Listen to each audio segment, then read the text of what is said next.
Olá pessoal, sejam bem-vindos a mais uma aula do nosso curso de revisão linguística. Já estamos agora na nossa terceira aula e o nosso tema para hoje é o uso dos sinais de pontuação. Eu sou Gerson Pagaraz, instrutor do curso de revisão linguística e, como vocês já sabem, está sendo publicado tanto por mim quanto pela Crátelos, que é a nossa equipa, que também oferece serviços linguísticos, desde a revisão linguística, a tradução, a transcrição de áudios, a alocação de intérpretes. Então, se querem saber mais detalhes sobre os nossos serviços, é só seguirem o nosso website. Então, pessoal, conforme o nosso plano temático, o nosso próximo tópico é exatamente o uso dos sinais de pontuação. E aqui nos interessa, numa primeira fase, porque na quarta aula ainda vamos dar continuidade a esse tema que é bastante complexo, mas ao mesmo tempo muito importante, porque conforme eu sempre tenho dito, e de acordo com a experiência que eu tenho com textos, desde literários a científicos, didáticos, etc., um dos principais erros que os autores cometem tem mesmo que ver com o uso dos sinais de pontuação. Então, nos interessam aqui saber mais ou menos, voltar a discutir um pouco sobre o uso do ponto, da vírgula, do ponto e vírgula.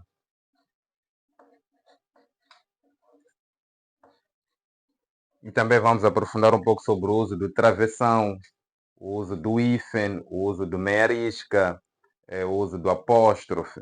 Então, esses são os sinais de pontuação frequentemente usados e que também em que os autores apresentam as maiores dificuldades, ok?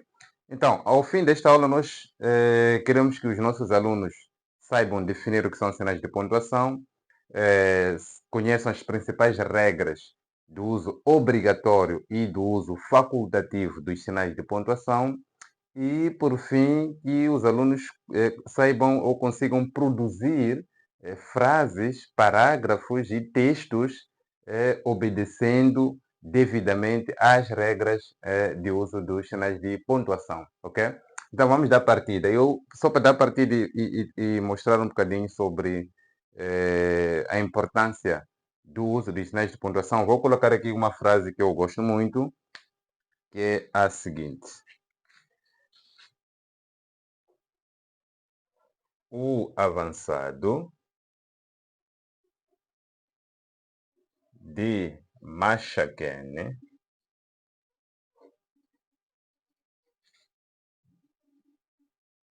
não marcou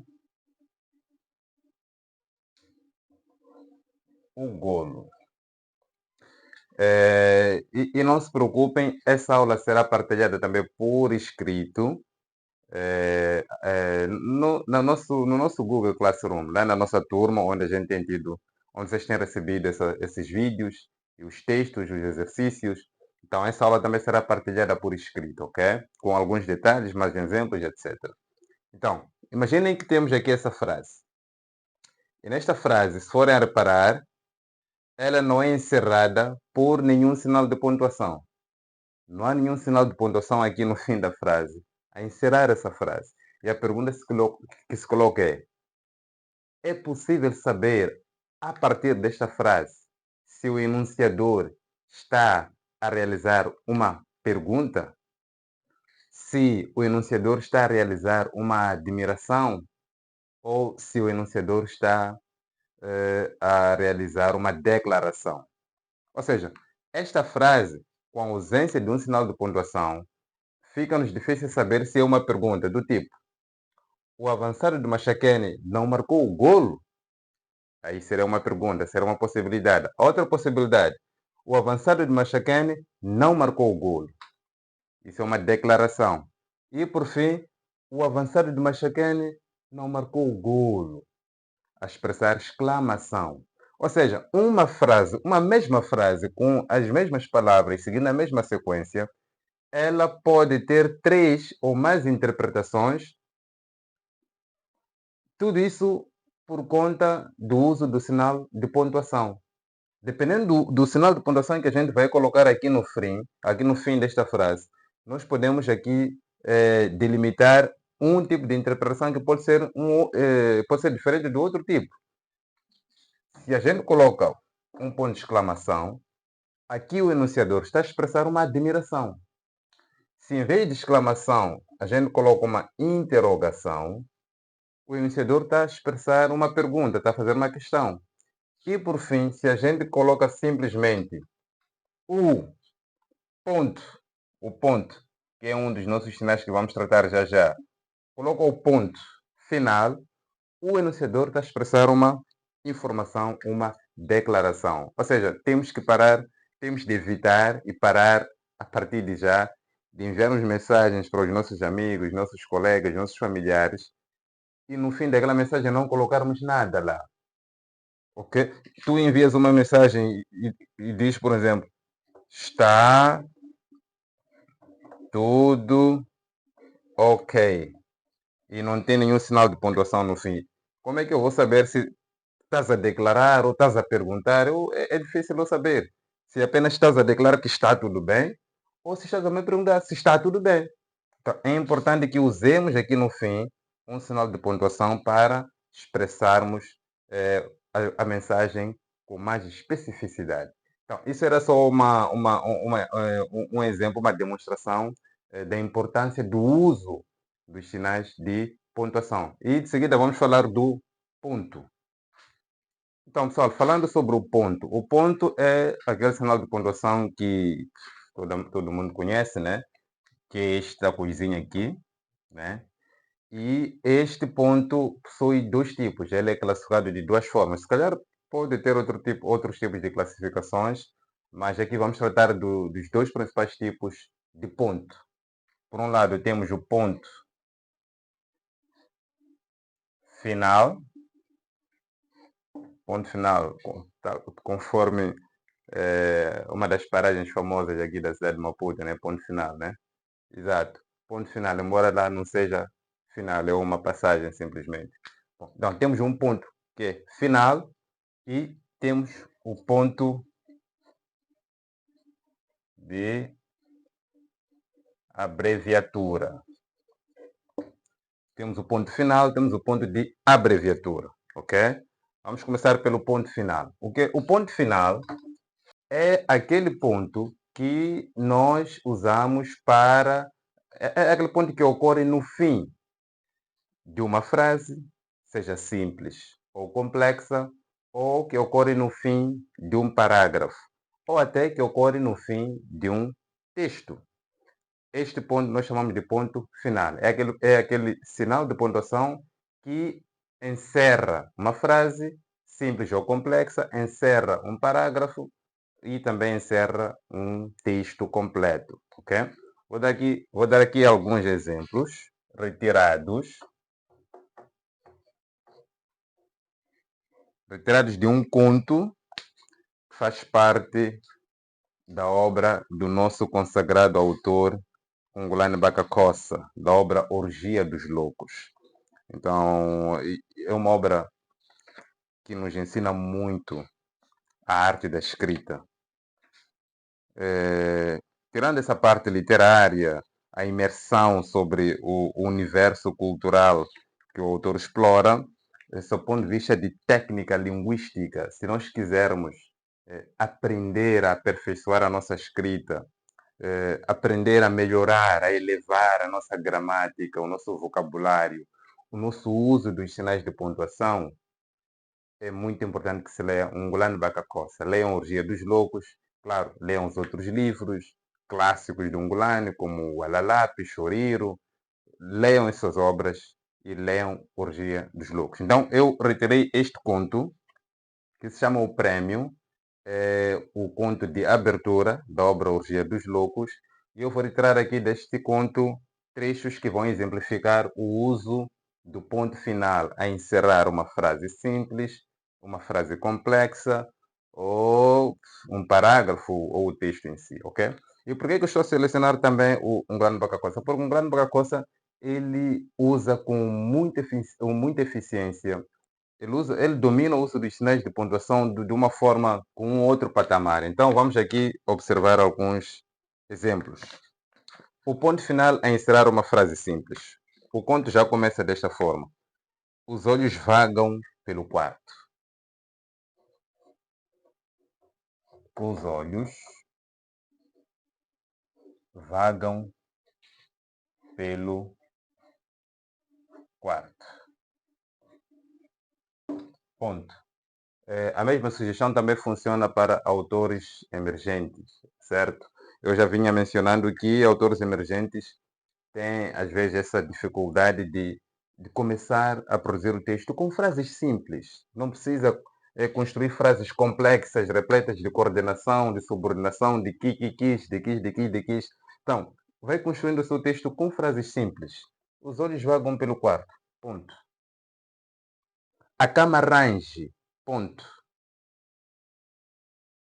A dor evolui. Ponto. Transpira. Ponto. Morde os lábios. Ponto. Sufoca o grito. Ponto. Não pode gritar, vírgula. Tem que aguentar. Ponto. Então, estão a ver como é que o Ungolani vai usando o seu ponto? Com frases simples. E de vez em quando ele pode construir uma frase complexa, mas sempre tem um cuidado de se lembrar do uso do ponto. Ok? Então, temos aqui um exemplo de uma frase simples, com um ponto final aqui no fim da frase. E de seguida vou extrair aqui uma frase meio complexa. As mãos sobem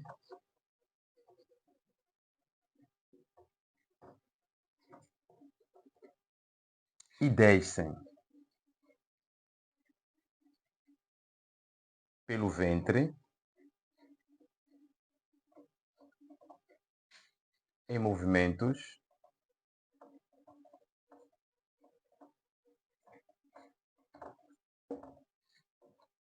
contínuos e desordenados.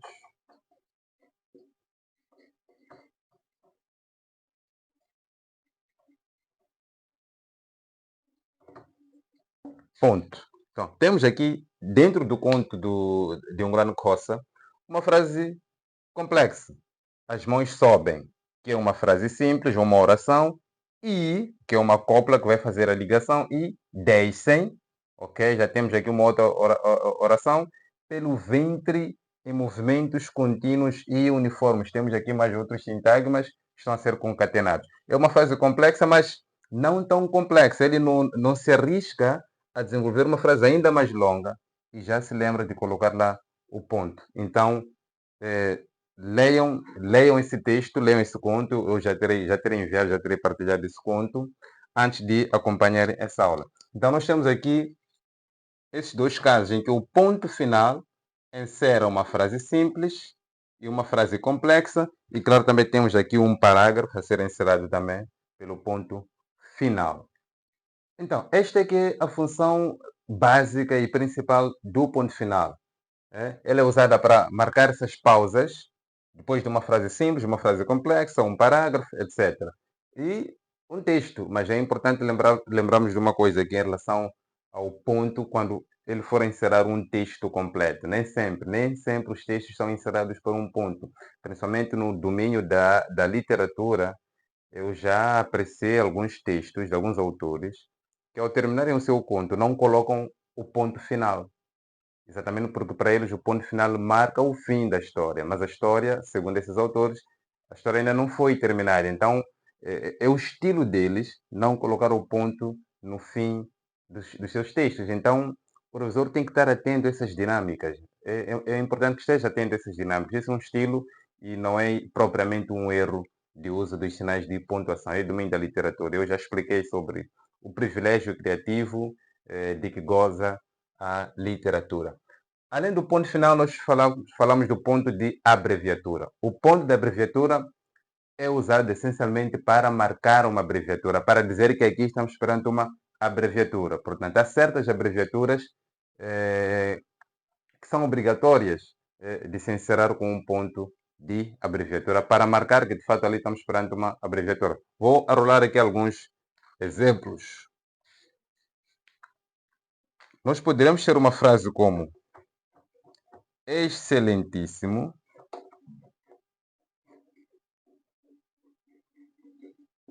excelentíssimo senhor doutor. Suponhamos que estejamos diante de uma carta. Excelentíssimo senhor doutor. Mas dentro desse formalismo também se permite usar o ponto de abreviatura e abreviar todas essas palavras. E teríamos esmo, ponto, já que uma abreviatura, ponto. Senhor, ponto. Doutor, ponto. Então, temos aqui o nosso ponto de abreviatura a marcar uma abreviatura. E quem fala de doutor está a falar também dos demais títulos acadêmicos, graus acadêmicos. Por exemplo, licenciado, né? Licenciado Antônio. Nós temos a abreviatura LIS. Ponto. Mestre Antônio, nós temos a abreviatura MSC. Ponto. Doutor, já temos aqui o doutor. Existe professor doutor, mas abreviado. Nós temos aqui prof. Ponto. Doutor. Ponto. Então, prof. Ponto. Doutor. Ponto. Este prof é de uma abreviatura válida, formal, dentro dos títulos acadêmicos. Então, dito isto, agora vamos para a vírgula.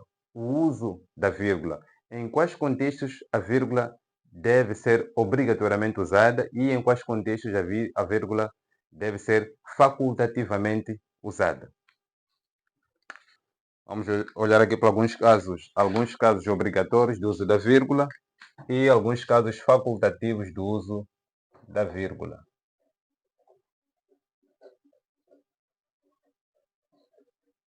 E preste atenção porque este sinal é dos sinais mais problemáticos. Muita gente, inclusive estudantes ou já formados, profissionais, ainda apresentam muitas dificuldades no uso da vírgula. Ok, a primeira regra, como quem diz, não estamos a seguir uma sequência de regras, né? Em primeiro lugar, devemos usar a vírgula para isolar ou para marcar a presença do vocativo. Mas o que é vocativo? Bom, o vocativo é aquele termo, geralmente é um substantivo próprio ou comum, é aquele termo que a gente usa para interpelar o nosso interlocutor, para a gente chamar a atenção do nosso interlocutor, para a gente indicar ao nosso interlocutor de que estamos a falar com ele, ok? E com mais ninguém ou com nenhuma outra pessoa. Então, esse é o vocativo. Então, e isso é muito mais evidente diante dos textos literários. Se porventura trabalharem com prosa, com narrativas, contos ou novelas ou romances, prestem bastante atenção nos diálogos, quando os personagens estão a interagir e, acima de tudo, quando os personagens interpelam um ao outro, ou se chamam pelo nome ou pela expressão de tratamento, etc. Aí pode ser muito importante usar a vírgula para isolar ou indicar o vocativo. Alguns exemplos aqui, por exemplo, aqui temos são diálogos extraídos de algumas narrativas.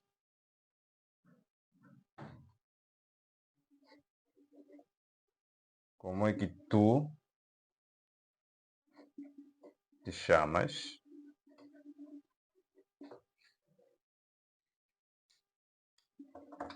Rapaz. E temos aqui um outro diálogo. Marta, vem cá.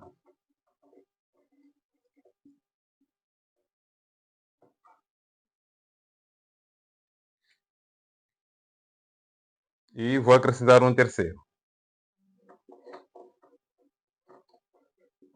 Falei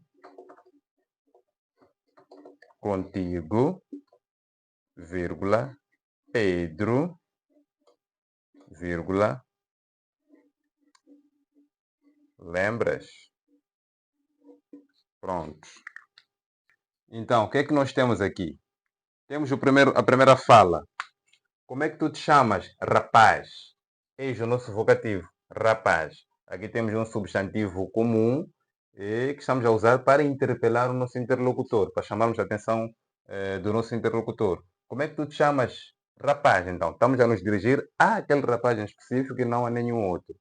Então, esse é o nosso vocativo, por isso é que nós temos aqui a vírgula a isolá-lo, porque o vocativo já está numa posição hierárquica naquela frase, diferente deste nível aqui, ok? Então, quando a gente marca a vírgula, é para dizer que este elemento desempenha uma função sintática que está num nível diferente em relação a esses outros elementos. Aqui temos Marta, vem cá. Este é o nosso vocativo e colocamos aqui a vírgula para isolá-lo desses outros elementos. E aqui no fim temos o ponto final. Então, só para esclarecer que o ponto final não é a utilização do ponto no fim do texto, não. O ponto final é a utilização do ponto tanto no fim de uma frase, de um parágrafo ou também de um texto. Então, temos aqui o nosso vocativo, Marta. E por fim, temos aqui o nosso vocativo a ocorrer no interior da frase, só para mostrarmos que o vocativo pode ocorrer não só no fim da frase, no início, como também no interior. Falei contigo, Pedro. Lembras? Então, este enunciador está a dirigir o seu enunciado ao Pedro, e Pedro aqui é vocativo, portanto, como está no interior, deve ser isolado pela vírgula antes e depois. Então, aqui é um caso de uso obrigatório da vírgula para isolar o vocativo. O segundo caso. Então, no segundo caso, nós podemos usar a vírgula ou devemos usar a vírgula para isolar advérbios ou adjuntos adverbiais.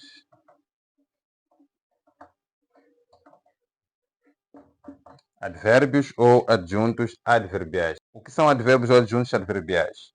São aquelas expressões, é aquela palavra ou conjunto de palavras que vai expressar a ideia de tempo, de espaço, de companhia, etc. Então, também podemos usar a vírgula ou devemos usar a vírgula para isolar esses elementos.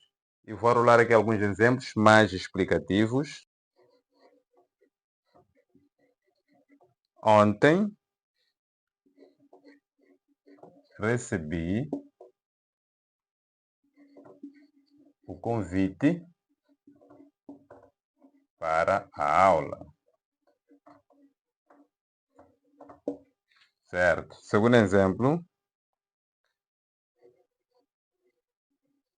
no sábado, em Maputo,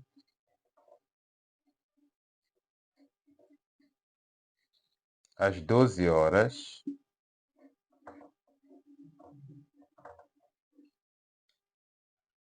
atua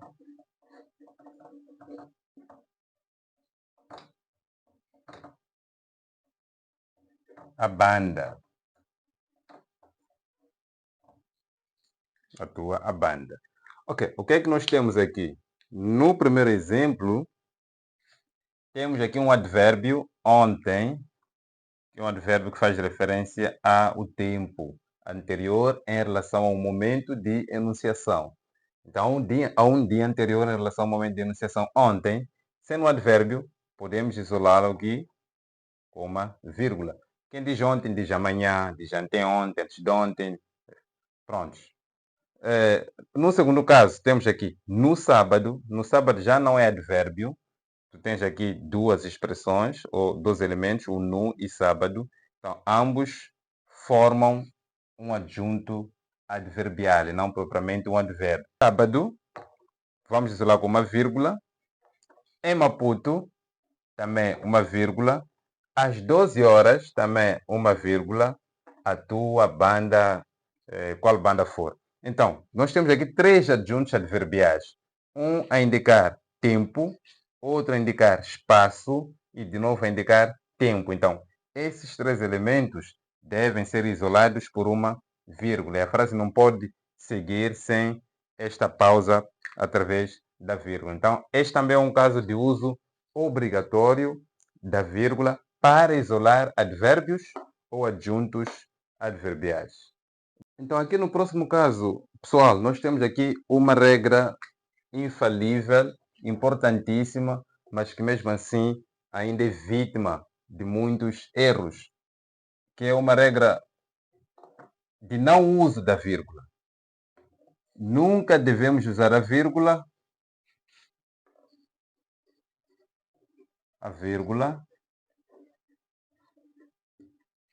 para separar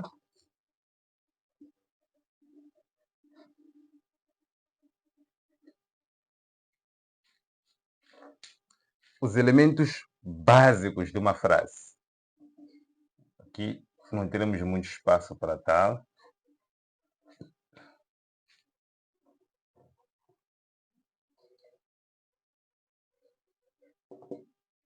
Os elementos básicos de uma frase. O que é que nós estamos a dizer aqui? Na língua portuguesa, uma frase básica, padrão, canônica, possui 3 elementos, que é sujeito, o verbo e o objeto.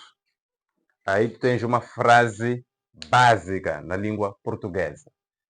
Este sujeito, né, é que é a pessoa da qual se fala, pode estar lá, assim como pode não estar lá. Mas aqui nós estamos a falar de uma situação em que temos esses elementos. O sujeito está lá, o verbo sempre está lá, o objeto facultativamente pode, assim como pode não estar lá. Vai depender da regência do verbo, se vai precisar ocorrer com o seu objeto ou não.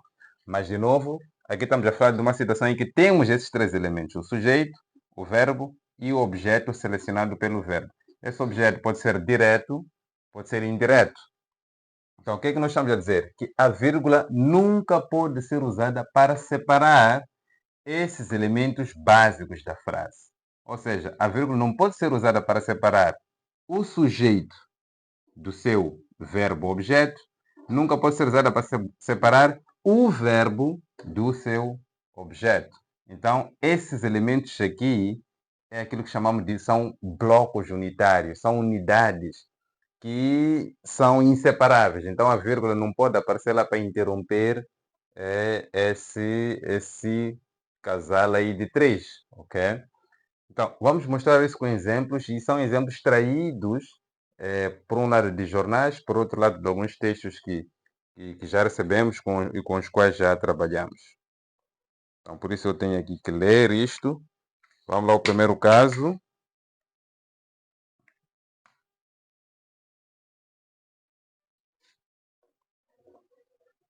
Os bons jornalistas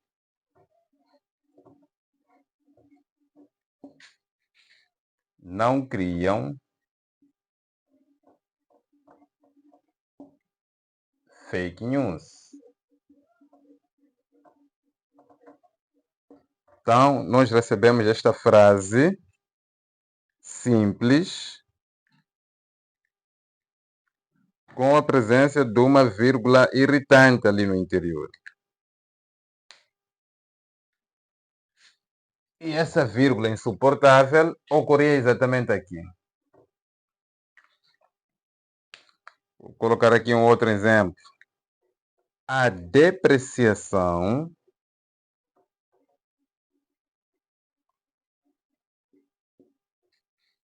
de bens representa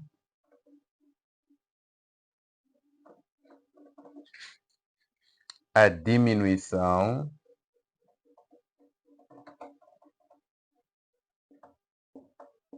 Depois a frase continua, né? Continua. Eu lembro-me que esta frase foi extraída de um trabalho de fim do curso para o curso de contabilidade. Para o curso de contabilidade. Então, e tinha também uma vírgula irritante aqui. Então, o que é que nós estamos a dizer aqui? A vírgula nunca deve ser usada para separar o sujeito do seu predicado ou o verbo do seu objeto. Predicado, pessoal, é isso aqui. O predicado envolve o verbo e o seu objeto. Tudo isso soma predicado. Então, estamos a dizer que a vírgula não pode ser usada para separar o sujeito do seu predicado, assim como no interior do predicado não pode ser usada para separar o verbo do seu objeto, ok? Então, nós temos aqui os bons jornalistas não criam fake news. Talvez por conta da leitura a pessoa tem a sensação de que aqui há uma pausa. Os bons jornalistas, ele respira um pouco, não criam fake news. E isso é que influencia com que essa pessoa, na escrita, vai colocar lá a vírgula. Mas se nós formos fazer uma análise sintática da frase, dividimos, vamos perceber que temos aqui sujeito. Estamos a falar de quem? Os bons jornalistas. Predicado, que envolve o verbo e o seu objeto. E o predicado aqui, que é o verbo criar, o objeto é fake news, só que esse verbo tem lá o seu advérbio. Então, o predicado começa praticamente daqui. Não criam fake news. Então, entre o sujeito e o predicado não pode ocorrer a vírgula. Esse aqui é o erro que a gente identifica aqui com a ocorrência daquela vírgula. Aquela vírgula, se for colocada daquele jeito, aquilo só funciona para o caso de vocativo. Lembram-se do vocativo? Mas aqui não temos vocativo. Então é uma frase declarativa. Então, o sujeito com seu predicado devem estar em bloco unitário, sem separação, ok? E é o mesmo que ocorre aqui nesta segunda frase. A depreciação de bens, vírgula, representa a diminuição. Também a vírgula não pode ocorrer aqui, porque temos o sujeito. Do que está-se a falar? A depreciação de bens. Este é o sujeito. Depois temos o verbo, representa, e temos o objeto. O que é que representa? A diminuição. Então, entre este sujeito e este predicado, no caso o verbo e o objeto, não pode haver lá uma vírgula. Então, esta vírgula não pode separar esse sujeito do seu predicado. Então, isto, onde é que está a grande dificuldade que as pessoas cometem é pelo fato de não conseguirem identificar que aqui estamos perante um sujeito. Parece ser um sujeito abstrato e tal, mas temos lá um sujeito, temos lá um predicado e temos que ter a capacidade de identificar isso e evitar usarmos a vírgula nessas situações, ok? Então, por fim, a vírgula ela também pode ser usada para separar elementos enumerados. Só que aí não podemos confundir o uso da vírgula com o uso do ponto e vírgula, porque o ponto e vírgula também pode ser usado para separar elementos enumerados. Mas vamos aqui elucidar com exemplos. A vírgula é usada para separar elementos enumerados, mas são elementos simples, com um núcleo ali, se calhar com um artigo, etc. São elementos simples, ok? Um sintagma simples, do tipo, fui ao mercado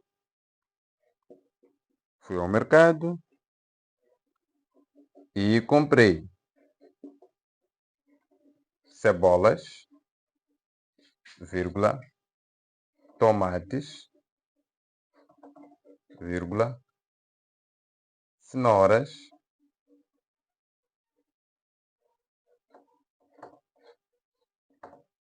etc. Temos aqui a enumeração de cebolas, tomates, cenouras. Então, se estamos a enumerar aqui elementos, são elementos simples porque só temos uma palavra só. Uma palavra, uma palavra, uma palavra.